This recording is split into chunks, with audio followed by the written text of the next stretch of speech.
Baik, assalamualaikum warahmatullahi wabarakatuh. Pada kesempatan sore hari ini saya akan coba sedikit menjelaskan tentang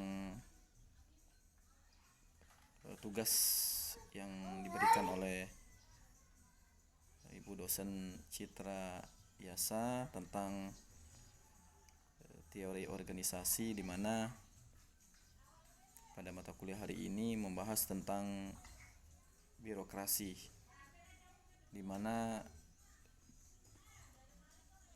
tugas pertama menjelaskan tentang penyakit birokrasi yang ada di Indonesia. Ada beberapa penyakit birokrasi yang ada di Indonesia, cukup banyak. Salah satu contohnya adalah yaitu tingkat korupsi yang masih tinggi. Hal ini terlihat dari banyaknya pejabat-pejabat baik pusat maupun sampai ke daerah itu terjaring tindak pidana korupsi ataupun operasi tangkap tangan.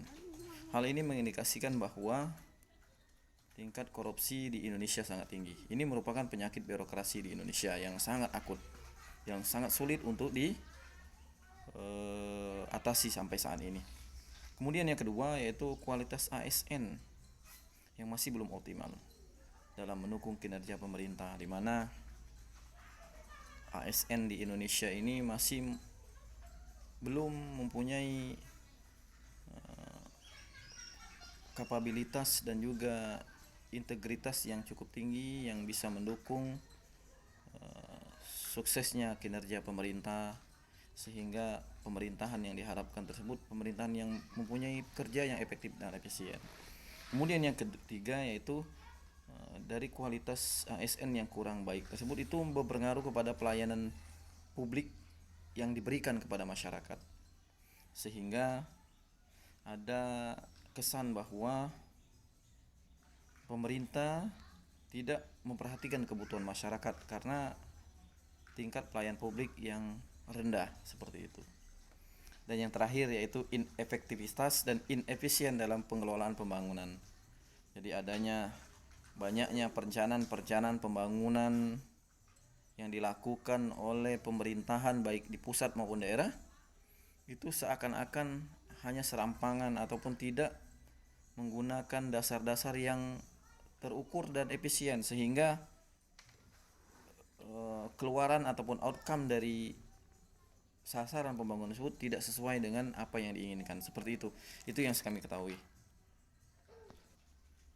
Terus yang kedua tentang model birokrasi yang diterapkan atau diimplementasikan di Indonesia. Indonesia menganut model tipe idealnya Max Weber, di mana tipe ideal itu melekat dalam struktur organisasi rasional dengan prinsip rasionalitas yang dicirikan dengan pembagian kerja, pelimpahan wewenang, impersonalitas, kualifikasi teknis, dan efisiensi, walaupun dalam penerapannya tidak dapat dilakukan sepenuhnya.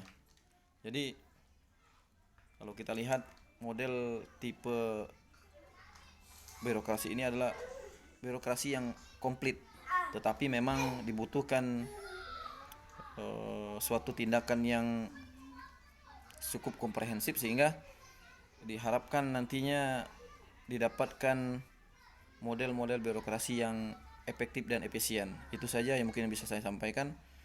Mohon maaf lebih dan kurangnya. Wassalamualaikum warahmatullahi wabarakatuh.